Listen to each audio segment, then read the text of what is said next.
కాంగ్రెస్ నేత ఝాన్సీ రెడ్డిపై తీవ్ర స్థాయిలో ఫైర్ అయ్యారు పాలకుర్తి కాంగ్రెస్ శ్రేణులు. ఝాన్సీ రెడ్డి ఒంటెద్దు పోకడలు మానుకోవాలని ఎస్సీ, ఎస్టీ, బీసీ నాయకులు తెలిపారు. అనామకులను తీసుకొచ్చి నికాల్సైన కాంగ్రెస్ శ్రేణులపై ఆరోపణలు చేయిస్తున్నారంటూ మండిపడ్డారు. తమను పార్టీ నుంచి సస్పెండ్ చేయించినట్లు ప్రకటించడానికి మీరెవరంటూ ఆగ్రహం వ్యక్తం చేశారు.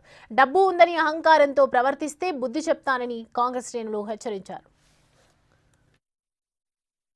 ఇవాళ నెంబర్ 2 ఎమ్మెల్యేగా ఉండు నీలాంటోళ్ళు అధికారం వచ్చినాక కొంతమంది సీనియర్లను పక్కన పెట్టి ఏదో ఝాన్సమ్మ మెప్పు పొందడం కోసమో ఇంకోదో చేయడం కోసమో స్క్రిప్ట్ రాసుకొని వచ్చి మాట్లాడడం కాదన్నా.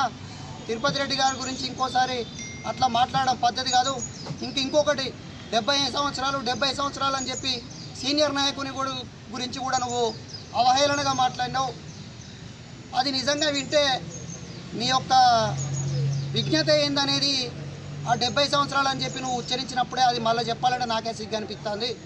ఒక పెద్ద మనిషిని పట్టుకొని ఒక 40 సంవత్సరాల కంచి పార్టీ కోసం కష్టపడి పార్టీ కోసం ఆహర్నిశలు ఇవాళ ఏదైతే ఝాన్సీ రెడ్డి గారి మీద వ్యతిరేకంగా కాకుండా పార్టీలో జరుగుతున్న విధానాల మీద మాట్లాడిన సీనియర్ నాయకుల గురించి ఇవాళ ఒక్కొక్కరు హరిప్రసాద్ గారు కావచ్చు, ఒక 40 సంవత్సరాల కంచి ఈ నియోజకవర్గంలో పట్టున్న నాయకులు.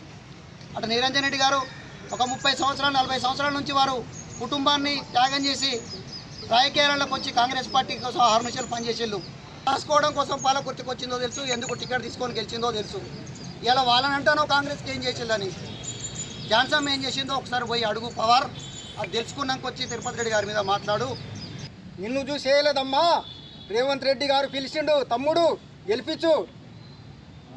నీ అంతా ఉన్నాడు అక్కడ ఎర్రబెల్లి దయాకర్రావు, నీ అంతా ఉన్నాడు, గెలిపించని బెల్లనాయకు రేవంత్ రెడ్డి గారు పిలిచిందని చెప్పిరు. పోగులెట్టి శ్రీనివాసరెడ్డి పిలిచి చెప్పిండు, గెలిపించుకోర్రా, నీకు బాధ్యత ఉంటుంది తమ్ముడని చెప్తే నేను గెలిపించినా, నీకు ₹1 కూడా ఆశించినా.